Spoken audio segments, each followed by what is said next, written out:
যুগে যুগে ওসমান হাদিরা ঘরে ঘরে জন্মায় না, ওসমান হাদিরা জেলায় জেলায় জন্মায় না, প্রতি বছর জন্মায় না, কিন্তু এরা আমাদের যুবকদের জন্য শিক্ষা, আমাদের সবার জন্য শিক্ষা, অনুপ্রেরণা।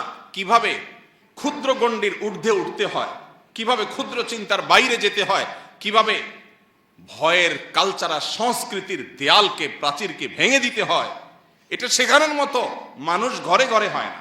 মুসলমানের সম্মান নিহিত আছে দুইটা জিনিসের মধ্যে: এক, মৃত্যুর ভয়কে জয় করা; দুই, দুনিয়ার মোহের ঊর্ধ্বে উঠা। বেঁচে থেকে কি হবে? বেঁচে থেকে কতকাল বাঁচতে পারবো? 1000 বছর তো বাঁচতে পারবো না, মরতে তো হবেই। তাহলে সে মৃত্যুটা কেন গৌরবের মৃত্যু হবে না? সে মৃত্যুটা কেন সার্থক মৃত্যু হবে না? সে মৃত্যু কেন হাজার হাজার তরুণকে উজ্জীবিত করবে না? সে মৃত্যু কেন বহু মানুষের বিবেককে খুলে দিবে না? সে মৃত্যু কেন অন্যকে অনুপ্রাণিত করবে না? এই মৃত্যু কেমন মৃত্যু, যে মৃত্যু আমার একজন ভীরু মানুষের মতো মৃত্যু হবে? আমি পলায়ন পর হয়ে মৃত্যু কেন বরণ করব? এই মৃত্যুর ভিতরে কি সার্থকতা আছে?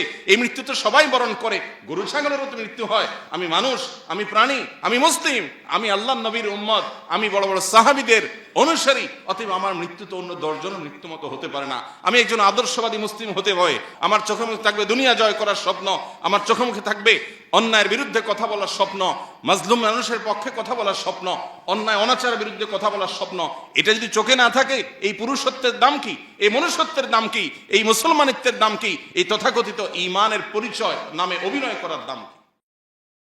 কোরআনে হাকিমে আমাদেরকে আমাদের রব আল্লাহ সুবহানাহু ওয়া তাআলা যত আদেশ করেছেন, যত নির্দেশ করেছেন, এর মধ্যে যে কয়েকটি নির্দেশকে বারবার বিভিন্নভাবে ঘুরিয়ে ফিরিয়ে আমাদেরকে আল্লাহ তাআলা বিশেষভাবে নির্দেশ করেছেন, সতর্ক করেছেন, সে বিষয়গুলোর অন্যতম হলো ইনসাফ প্রতিষ্ঠা করা। কোরআনে কারিমে ইনসাফ এই বিষয়টিকে কোথাও আদল, কোথাও কিসত, কোথাও অন্য কোনো শব্দ দ্বারা আল্লাহ তাআলা আখ্যায়িত করেছেন, এবং এই ইনসাফ সংশ্লিষ্ট নির্দেশনা কোরআনে কারিমে কমপক্ষে 30 বারেরও বেশি আল্লাহ তাআলা আমাদেরকে দিয়েছেন। আল্লাহ সুবহানাহু ওয়া তাআলা ইরশাদ করেছেন, ওয়াকুনু কাওয়ামিনা বিল কিসত শুহাদাআ লিল্লাহ ওয়ালাউ আলা আনফুসিকুম। ঈমানদারদের বৈশিষ্ট্য এটি।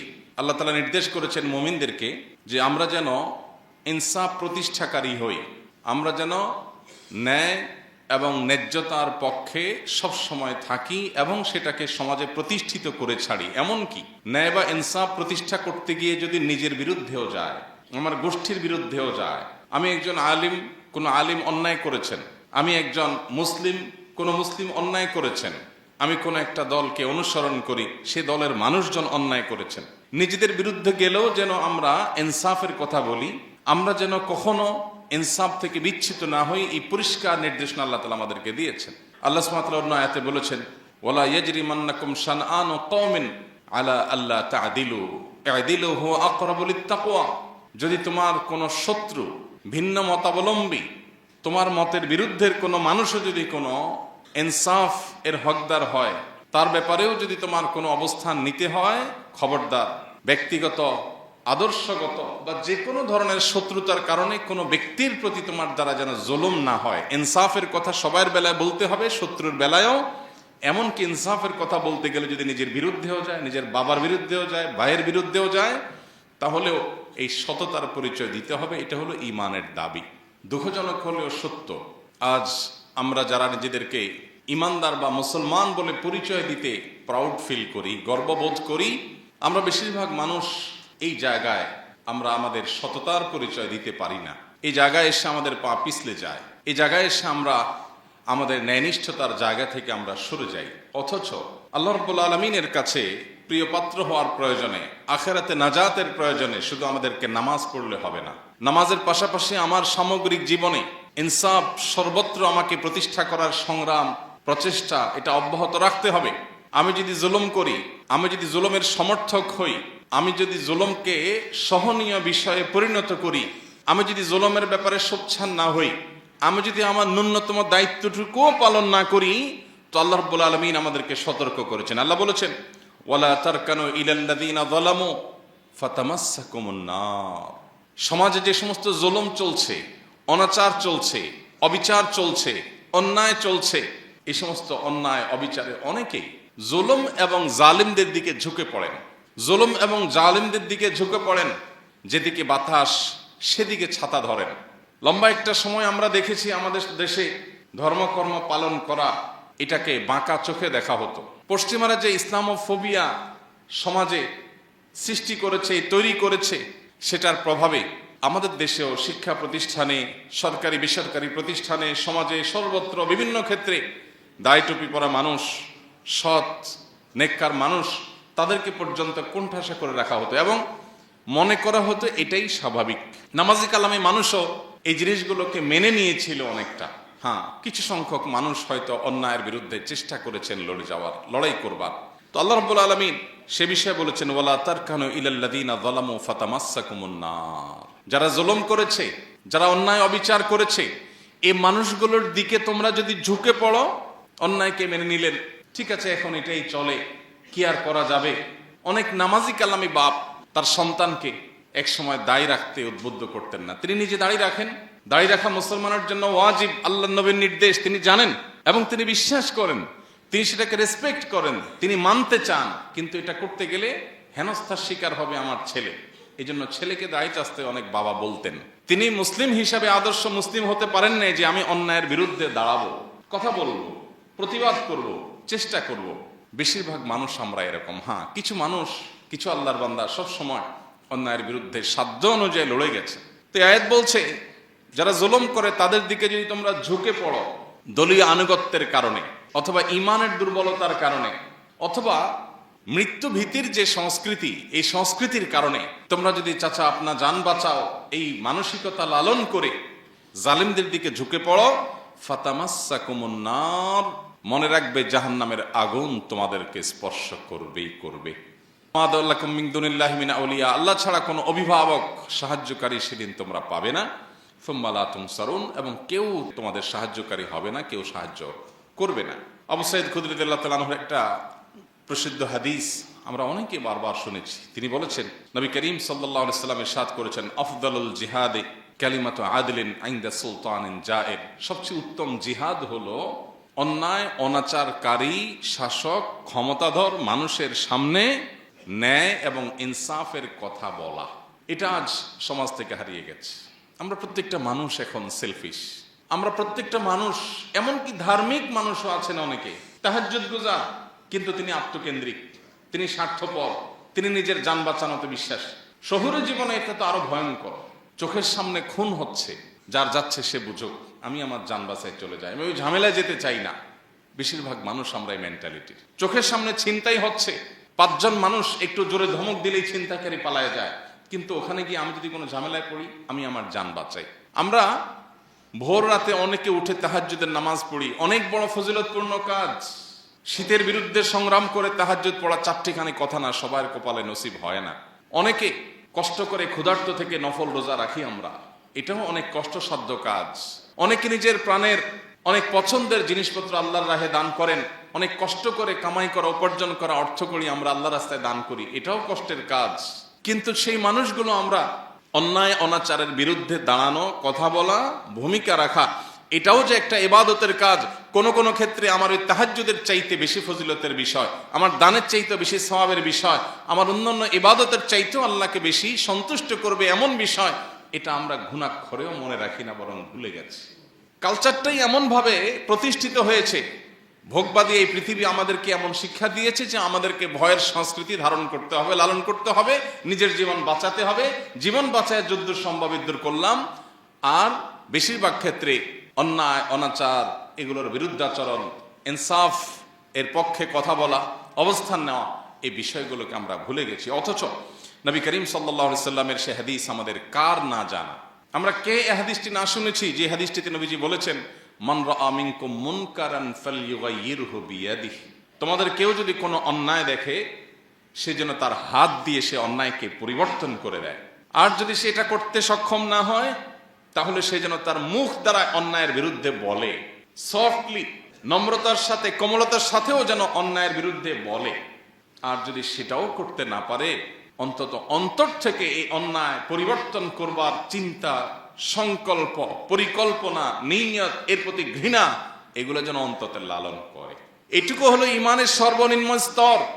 আর যদি এটুকুও না হয়, আপনার সমাজে অনাচার হচ্ছে, আপনার ব্রুটা পর্যন্ত ভাঁজ হচ্ছে না, কপালে ভাঁজ হচ্ছে না, অন্যায় হচ্ছে, আপনি সেটার বিরুদ্ধে কথা বলা তো দূরের কথা, আপনার মধ্যে কোনো হিতাহিত জ্ঞানটুকু পর্যন্ত নেই, আপনি আপনার নিজেকে নিয়ে ব্যস্ত, তাহলে নিজেকে মুসলিম বা ইমানদার হিসাবে দাবি করবার কোনো নৈতিক অধিকার আমাদের নাই। আজ দুঃখজনক বাস্তবতা হলো আমরা বেশিরভাগ মানুষ এই কাতারের মুসল্লি। আমরা নামাজ পড়ি কিন্তু অসৎ কাজে বাধা প্রদান আমরা করি না। আমরা প্রত্যেকটা মানুষ যদি অন্যায়ের বিরুদ্ধে সোচ্চার হতাম, কোনো জালেম মাথা ছাড়া দিয়ে দাঁড়াতে পারতো না, কোনো আধিপত্যবাদীরা আমাদেরকে গোলাম বানিয়ে রাখতে পারতো না। কিন্তু আমরা যখন স্বার্থপর হয়ে গেছি, আমরা যখন শুধু নিজের জীবন আর পরিবার নিয়ে আমাদের চিন্তা ভাবনা ঘুরপাক খায়, এর বাইরে আমরা ভাবতে পারি না, তখন গোলামি আমাদের জন্য অবধারিত হয়ে গেছে, অপমান আমাদের জন্য অবধারিত হয়ে গেছে, অপরিহার্য হয়ে গেছে। নবী সাল্লাল্লাহু আলাইহি সাল্লাম তার সেই প্রখ্যাত হাদিসে এমনি এমনি বলেননি, একটা সময় আসবে যে সমস্ত জাতিগোষ্ঠীরা, সমস্ত সম্প্রদায়, অন্য ধর্মের মানুষেরা, মানুষ যেভাবে খাবারের টেবিলে বসে চারপাশে ভাগযোগ করে ছিঁড়ে ফুড়ে খায়, তোমাদের মুসলিম জাতিকে সেভাবে ছিঁড়ে ফুড়ে খাবে। কখনো তোমাদেরকে জঙ্গি তকমা দিবে, কখনো তোমাদেরকে মৌলবাদী তকমা দিবে, কখনো তোমাদেরকে বিভিন্ন দেশবিরোধী তকমা দিবে। এগুলো দিয়ে দিয়ে তোমাদেরকে দুর্বল করবে, কোণঠাসা করবে এবং তোমাদেরকে শেষ করবে, ধ্বংস করবে। নিজেদের মধ্যে গ্রুপিং সৃষ্টি করে, মতবিরোধ সৃষ্টি করে, তোমাদের মধ্যে মতভিন্নতা সৃষ্টি করে তোমাদেরকে লাগিয়ে দিবে এবং মুসলমানদের মধ্যে একটা অংশ আরেক অংশের ব্যাপারে দ্বিধাগ্রস্ত হয়ে পড়বে। এরকম যে জটিল অবস্থায় তৈরি হবে, অন্য সম্প্রদায়ের মানুষরা তোমাদেরকে ভোগের বস্তুতে পরিণত করবে, তোমাদেরকে ভেঙে চড়ে খাবে। কেউ কাশ্মীর নিবে, কেউ ইরাক নিবে, কেউ সিরিয়া নিবে, কেউ আফগানিস্তান নিবে, কেউ আফ্রিকা নিবে। ভাগযোগ করে সবাই তোমাদেরকে যখন লুটপাট করে খাবে, এমন একটা সময় আসবে। নবীজিকে সাহাবীরা বলেছেন, ইয়া রাসূলুল্লাহ আবি কিল্লাতি নাহনু ইয়াউমাইদিন, সেদিন কি আমাদের সংখ্যা অনেক অল্প হবে, সেই জন্য দুরবস্থা হবে? নবীজি বলেছেন, না, বাল আনতুম ইয়াউমাইদিন কাসীর, বরং সেদিন তোমাদের সংখ্যা হবে অনেক। দুনিয়াতে কোটি কোটি মুসলমান থাকবে, ওয়ালাকিন্নাকুম গুসাউন কাগুসাইস সাইল, কিন্তু বানের পানির উপরে খড়কুটা যেরকম ভেসে যায়, তোমরা সেরকম খড়কুটার মতো হবে। তোমরা আদর্শহীন মুসলিম হবে, নামে মুসলমান ধারণ করবে, নামাজ পড়াটাকেই শুধু ইসলাম বানিয়ে নিবে, অন্যায়ের বিরুদ্ধে কথা বলাকে তোমরা কোনো ভালো বিষয় মনে করবে না। নবীজি বলেছিলেন সেদিন তোমাদের এই পরিণতির দুটি কারণ থাকবে, এক হুব্বুদ দুনিয়া, দুই কারাহিয়াতুল মউত। তোমাদের মধ্যে দুনিয়ার মোহ অনেক বেশি হয়ে যাবে। দুনিয়ার মোহ যখন বেশি হয়ে যাবে, তখন আমার ফ্যামিলি, আমার বাচ্চা কাচ্চা, আমার বাপ ভাই, আমার নিজের, আমার ব্যবসা বাণিজ্য, আমার ক্যারিয়ার, তোমার চিন্তা শুধু এই চক্রের মধ্যে ঘুরপাক খাবে। এই চক্রকে ভেদ করে তুমি জান্নাত পর্যন্ত দেখতে পাওয়া, আখিরাত পর্যন্ত দেখতে পাওয়া, রবের সন্তুষ্টি অর্জন করা, সার্থক মানুষ হয়ে যাওয়া, এই মানসিকতা তোমাদের মধ্যে থাকবে না। ক্ষুদ্র চিন্তার মধ্যে তোমরা সীমাবদ্ধ থাকবে। এটা মুসলমানের পরিচয় নয়। মুসলমান সে মানুষ যে আবু বকর ওমরের সন্তান, খালিদ ইবনে ওয়ালিদের সন্তান, ওমর আবু বকরের ওসমানের সন্তান, আলী রাদিয়াল্লাহু তাআলা আনহুর আদর্শের সন্তান, মুহাম্মদ সাল্লাল্লাহু আলাইহি সাল্লামের রূহানি সন্তান। সে মুসলমান তো সামান্য শুধু ফ্যামিলির চিন্তা, কয়টা টাকা পয়সার চিন্তা, একটু লাক্সারিয়াস লাইফ লিড করার চিন্তা, একটু ভোগের চিন্তা করবে না। এটা তো পশু পাখিরাও করে, প্রাণীরাও করে। মানুষের মনুষ্যত্ব, ইমানদারের সার্থকতাই হলো তার জীবনকে অন্যায়ের বিরুদ্ধে সর্বোচ্চ সোচ্চার রেখে আল্লাহর রাহে নিজের জীবনকে নজরানা হিসাবে পেশ করতে পারা। এটাই তো মুসলমানের সার্থকতা। যেদিন তোমাদের মধ্যে দুনিয়ার মোহ পেয়ে বসবে, তোমরা ক্ষুদ্র গণ্ডির বাইরে আসতে পারবে না। তোমাদের যেদিন মৃত্যু ভয় তোমাদেরকে ঝেঁকে বসবে, জান বাঁচাবার জন্য শুধুমাত্র চিন্তা করবে, আমি এখানে গেলে আমার জান যাবে, আমি আমার জান বাঁচাই, আমি নিজে ভালো থাকি। এই চিন্তা যখন আসবে, অপমান, অপদস্থ, লাঞ্ছনা এবং আগ্রাসন এটা তোমাদের জন্য অপরিহার্য হয়ে যাবে, অবধারিত হয়ে যাবে। নবী করিম সাল্লাল্লাহু আলাইহি সাল্লামের এই হাদিস যেন আজ আমাদের সামনে জ্বলন্ত উদাহরণ।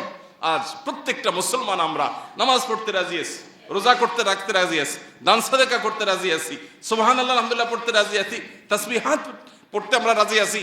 এগুলো ভালো কাজ, কোনো সন্দেহ নেই। কিন্তু আমরা অন্যায়ের বিরুদ্ধে কথা বলতে গিয়ে যদি রিস্ক নিতে হয়, সেই রিস্ক নিতে আমরা রাজি না। সময় তো ভাইরা আমার, অথচ নবী করিম সাল্লাল্লাহু আলাইহি সাল্লাম বলেছেন, মান কুতিলা দুনা দামিহি ফাহুয়া শাহীদ, মান কুতিলা দুনা মালিহি ফাহুয়া শাহীদ। যে ব্যক্তি প্রতিরোধ করতে গিয়ে, অধিকার রক্ষা করতে গিয়ে, অন্যায়ের বিরুদ্ধাচরণ করতে গিয়ে মারা যায়, সে শহীদের মর্যাদা পায়। ভাইরা আমার, আমাদের দেশের প্রেক্ষাপটে দীর্ঘদিন পর্যন্ত একটা ন্যারেটিভ প্রতিষ্ঠা হয়েছিল। সেটি হলো বিপ্লবী মানসিকতা মানেই হলো যারা ইসলাম গায়ে মাখায় না। এই মানুষগুলোকে বিপ্লবী মুডে আমরা দেখতে পেতাম। অথচ মুসলমান হল সবচেয়ে বড় বিপ্লবী, অন্যায়ের বিরুদ্ধে, অনাচারের বিরুদ্ধে, আধিপত্যবাদের বিরুদ্ধে।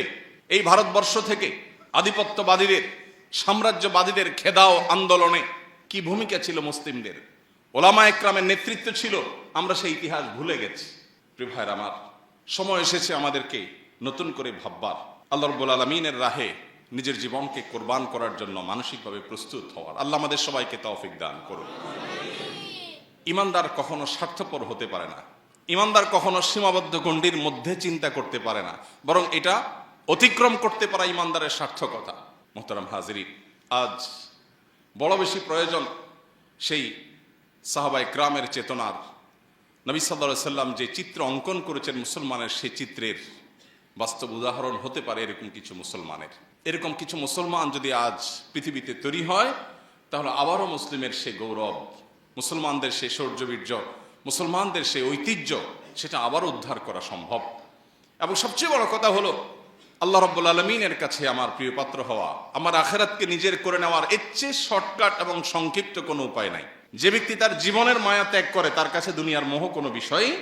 যে ব্যক্তি তার জীবনের মায়া ত্যাগ করতে পারে, তার কাছে পার্থিব ছোটখাটো স্বার্থ এগুলো কোনো বিষয় হতে পারে না। তাকে পৃথিবীতে কেউ পরাজয় করতে পারে না যে মৃত্যুকে ভয় করে না, বরং যে মৃত্যুকে আলিঙ্গন করবার জন্য, মৃত্যুকে ওয়েলকাম করার জন্য যে অপেক্ষা করে, সে ব্যক্তিকে কখনো কেউ পরাজিত করতে পারে না। সে মানসিকভাবে সবচেয়ে সুখী। যে বেঁচে থাকার জন্য বিড়ালের মতো এদিক সেদিক ছুটাছুটি করে, নিজের জীবন রক্ষা করার জন্য, নিজের যান বাঁচানোর জন্য, নিজের সুবিধা রক্ষার জন্য, ব্যবসাটা বাঁচানোর জন্য, পিঠটা বাঁচানোর জন্য, নিজেকে রক্ষা করার জন্য শুধুমাত্র নিজেরা নিজের পরিবারের গণ্ডির মধ্যে যে সীমাবদ্ধ হয়ে থাকে, এই ব্যক্তি লাঞ্ছনার জীবনের মধ্যে থাকে।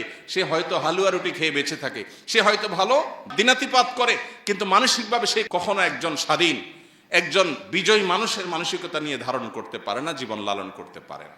সময় উপস্থিতি, আল্লাহ তাআলা কোরআনে কারিমে আমাদেরকে বারবার করে বিষয়গুলো সতর্ক করেছেন, সাবধান করেছেন। এই জন্য আমাদের কোরআন বারবার পড়া উচিত।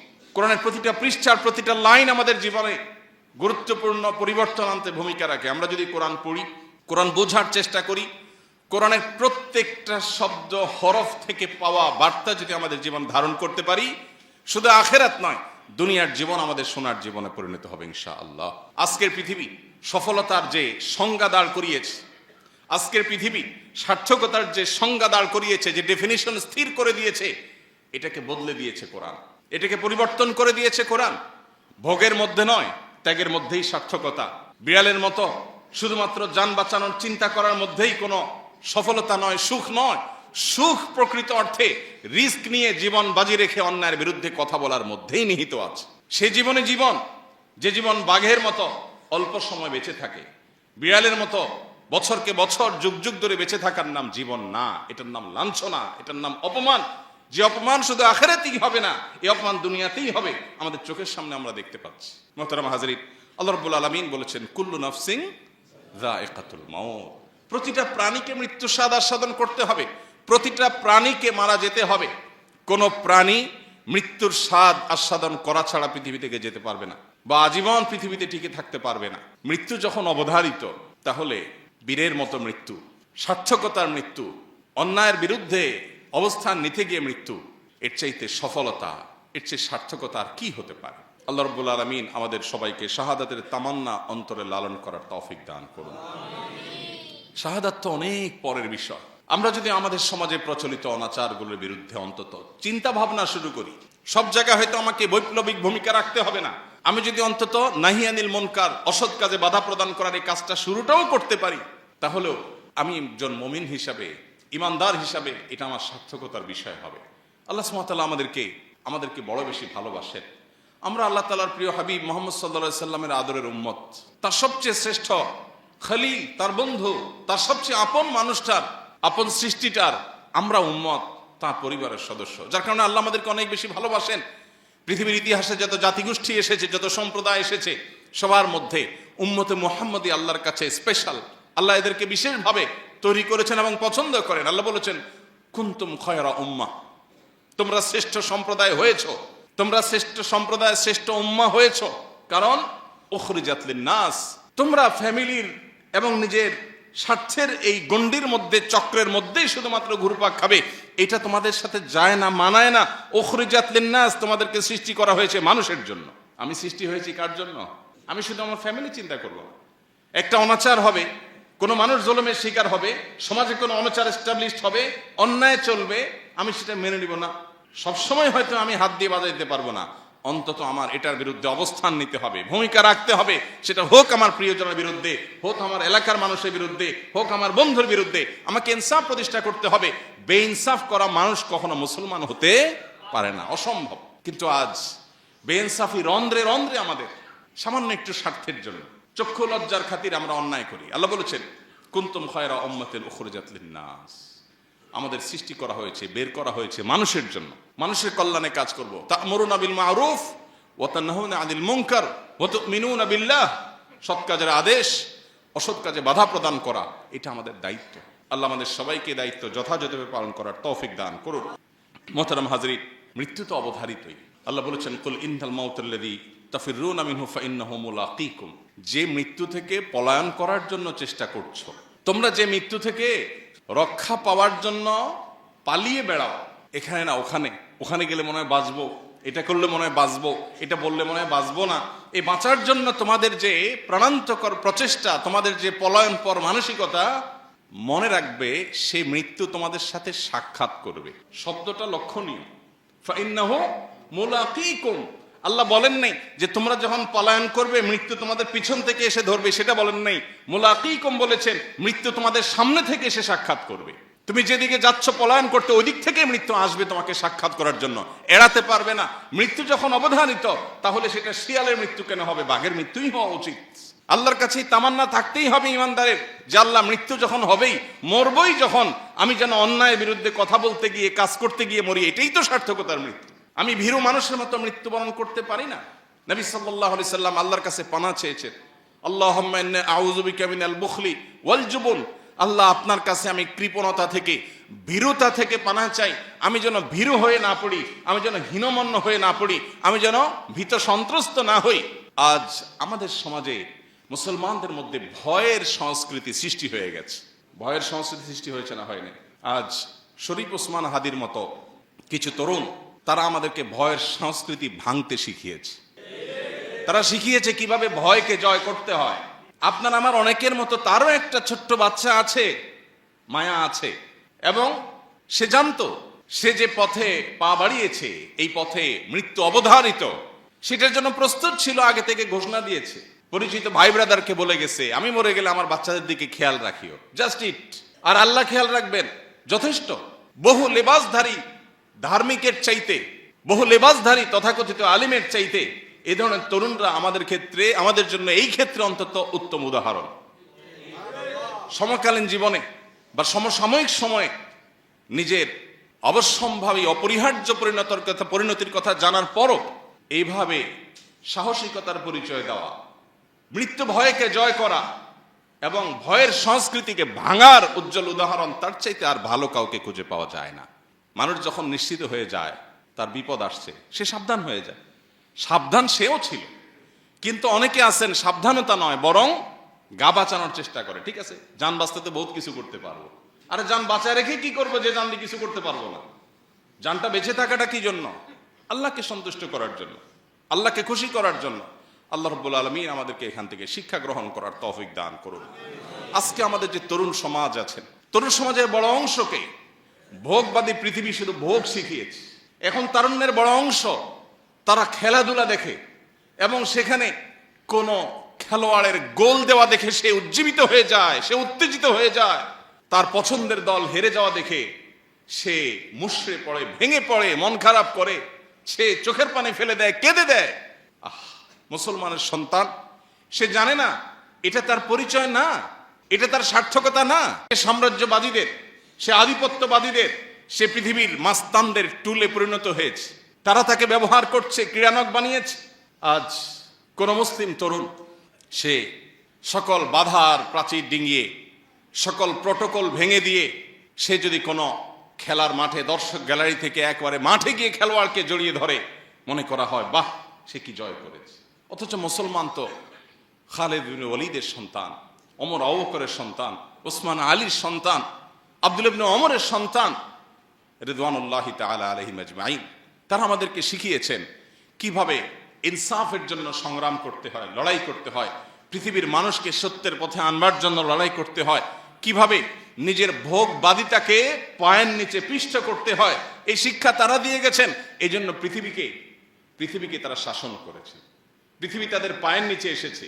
কারণ মুসলমানের সম্মান নিহিত আছে দুইটা জিনিসের মধ্যে: এক, মৃত্যুর ভয়কে জয় করা; দুই, দুনিয়ার মোহের ঊর্ধ্বে উঠা। বেঁচে থেকে কি হবে? বেঁচে থেকে কতকাল বাঁচতে পারবো?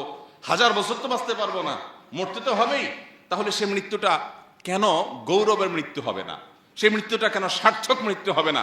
সে মৃত্যু কেন হাজার হাজার তরুণকে উজ্জীবিত করবে না? সে মৃত্যু কেন বহু মানুষের বিবেককে খুলে দিবে না? সে মৃত্যু কেন অন্যকে অনুপ্রাণিত করবে না?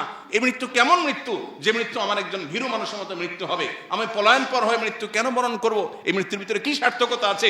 এই মৃত্যু তো সবাই বরণ করে। গরু ছাগলেরও তো মৃত্যু হয়। আমি মানুষ, আমি প্রাণী, আমি মুসলিম, আমি আল্লাহ নবীর উম্মত, আমি বড় বড় সাহাবীদের অনুসারী। অতএব আমার মৃত্যু তো অন্য 10 জনের মৃত্যু মতো হতে পারে না। আমি একজন আদর্শবাদী মুসলিম হতে হয়। আমার চোখের মুখে থাকবে স্বপ্ন, আমার চোখের মুখে থাকবে দুনিয়া জয় করার স্বপ্ন, আমার চোখে মুখে থাকবে অন্যায়ের বিরুদ্ধে কথা বলার স্বপ্ন, মাজলুম মানুষের পক্ষে কথা বলার স্বপ্ন, অন্যায় অনাচারের বিরুদ্ধে কথা বলার স্বপ্ন।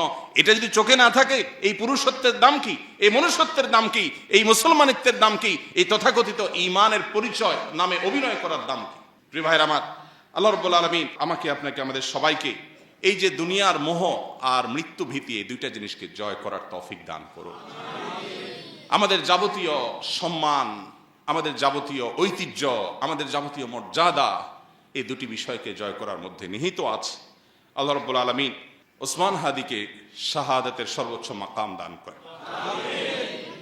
নবী করিম সাল্লাল্লাহু আলাইহি সাল্লাম বলেছেন, মান আহাব্বা লিকা আল্লাহ আহাব্বাল্লাহু লিকাআহ।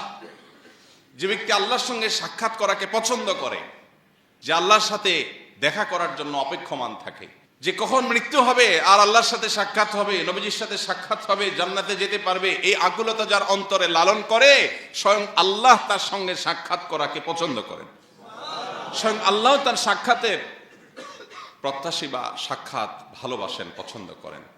কত সার্থকতার জীবন!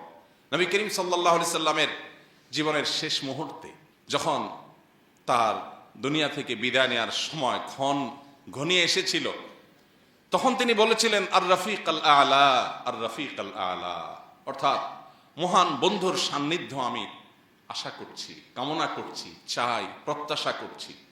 পিপাসা আল্লাহর সঙ্গে সাক্ষাতের, তৃষ্ণা আল্লাহর সঙ্গে দেখা হওয়ার। সে মৃত্যু কত সার্থকতার মৃত্যু! আর ভীত মানুষের মৃত্যু, বাঁচতে চাই, মরতে চাই না, এটা তো আখিরাতে বিশ্বাসী, জান্নাতে বিশ্বাসী কোনো মানুষের স্বভাব নয়। আমরা বেশিরভাগ মানুষ এই কাতারে, আমরা গায়ে গোতরে মুসলমান, দাবিতে মুসলমান, ইবাদতে আচারে মুসলমান, কিন্তু ভেতর থেকে মুসলমান হয়ে উঠতে পারিনি, ভেতর থেকে মুমিন হয়ে উঠতে পারিনি, আমার অন্তরকে মুসলমান বানাতে পারিনি, আমার নিজেকে ইমানদার বানাতে পারিনি। যদি পারতাম তাহলে মৃত্যু আমার সবচেয়ে প্রিয় জিনিস হতো, কারণ মৃত্যুর পরেই আমার জান্নাত অপেক্ষা করছে। মৃত্যু আমার সবচেয়ে প্রিয় জিনিস হতো, কারণ তারপরে আমার নবীর সাথে সাক্ষাতের সুযোগ তৈরি হবে। মৃত্যু আমার সবচেয়ে প্রিয় জিনিস হতো, কারণ তারপরেই আমার জান্নাতে যাওয়ার পথ সুগম হবে। হাউজে কাউসার আমি পাবো, নবী রাসূলদের সাথে সাক্ষাৎ আমি পাবো, স্বয়ং আল্লাহর সাথে আমি সাক্ষাৎ পাবো। আল্লাহ আমাদের সবাইকে সে মানসিকতা লালন করার তৌফিক দান করুন। আল্লাহ রাব্বুল আলামিন কোরআনে হাকিমে বলেছেন, ওয়ালা তাহসাবান্নাল্লাযীনা কুতিলু ফী সাবিলিল্লাহ আমওয়াতা। যারা আল্লাহর রাহে মৃত্যুবরণ করেছেন, সে মানুষগুলোকে তোমরা মৃত মনে করো না, সে মানুষগুলোকে তোমরা মৃত মনে করো না। বাল আহইয়াউন ইনদা রাব্বিহিম ইরযাকুন। বরং তারা তাদের রবের কাছে জীবিত। তোমাদের কাছে মনে হতে পারে তার দেহ থেমে গেছে, তার হার্টবিট বন্ধ হয়ে গেছে। সে মৃত নিথর দেহের একজন মানুষ মনে হতে পারে, রবের কাছে তারা জীবিত, রবের সাথে সাক্ষাৎ শুরু হয়ে গেছে এবং তারা আল্লাহর কাছ থেকে রিজিক পাওয়া শুরু করে দিয়েছে। সার্থক সে জীবন, সফল সে জীবন। আল্লাহ রাব্বুল আলামিন আমাদের তারুণ্যকে ভোগবাদী দুনিয়ার এই যে মোহনীয় হাতছানি, এটাকে জয় করবার তৌফিক দান করুন। আমার তরুণ বন্ধুরা, আমার যুবক ভাইয়েরা, আজ পশ্চিমা দুনিয়া, আজ অমুসলিমদের যে সংস্কৃতি আর কৃষ্টি কালচার, এটার প্রভাবে আমরা প্রভাবিত হয়ে আমাদের কাছে ভোগ, মোজ মাস্তি এটাই জীবনে পরিণত হয়ে গেছে। আল্লাহর কসম, ভোগ আর মৌজ মাস্তির জীবন জীবন নয়। এই জীবন উপভোগ্য নয়। এটা খুবই সামান্য সময়ের সীমিত আনন্দ আপনাকে দিতে পারে, চূড়ান্তভাবে মৃত্যুর পরের সময় অপেক্ষা করতে হবে না, জীবনেই আপনাকে কুরে কুরে শেষ করবে। আপনি একটা সময় উপলব্ধি করতে পারবেন আমার জীবনের আসলে লক্ষ্যটা কি। ভোগ উপভোগ তো খুব সামান্য সময়ের, পছন্দনীয় খাবার খাচ্ছেন, এটা গলার নিচে নামার আগ পর্যন্ত উপভোগের বিষয়, এরপরে আর উপভোগের কোনো বিষয় নয়। সো এটা কোনো জীবন না।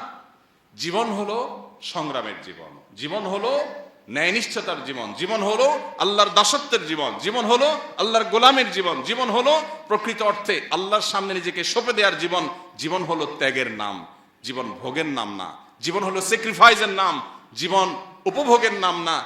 জীবন শুধুমাত্র বস্তুবাদের নাম না, জীবন হলো আখিরাত মুখিতার নাম। আল্লাহ আমাদের সবাইকে সেই জীবন লালন করার তৌফিক দান করুন।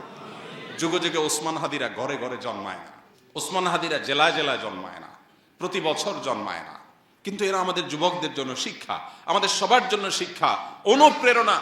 কিভাবে ক্ষুদ্র গণ্ডির ঊর্ধ্বে উঠতে হয়, কিভাবে ক্ষুদ্র চিন্তার বাইরে যেতে হয়, কিভাবে ভয়ের কালচারা সংস্কৃতির দেয়ালকে প্রাচীরকে ভেঙে দিতে হয়, এটা শেখানোর মতো মানুষ ঘরে ঘরে হয় না।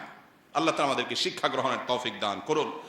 আল্লাহুম্মা আহসিন খাতিমানা ওয়া আওয়াকিবানা। আল্লাহ আমাদের মৃত্যু, আমাদের শেষ পরিণতিটা যেন ভালো হয়, সুন্দর হয়, সার্থক হয়, আমাদের জন্য সেটা যেন আনন্দের হয়, তৃপ্তির হয়, সেটা যেন আমাদের দুনিয়াতেও মর্যাদার হয়, আখিরাতেও যেন আমাদের রবের সন্তুষ্টির কারণ হয়। আল্লাহ আমাদের সবাইকে সেই তৌফিক দান করুন।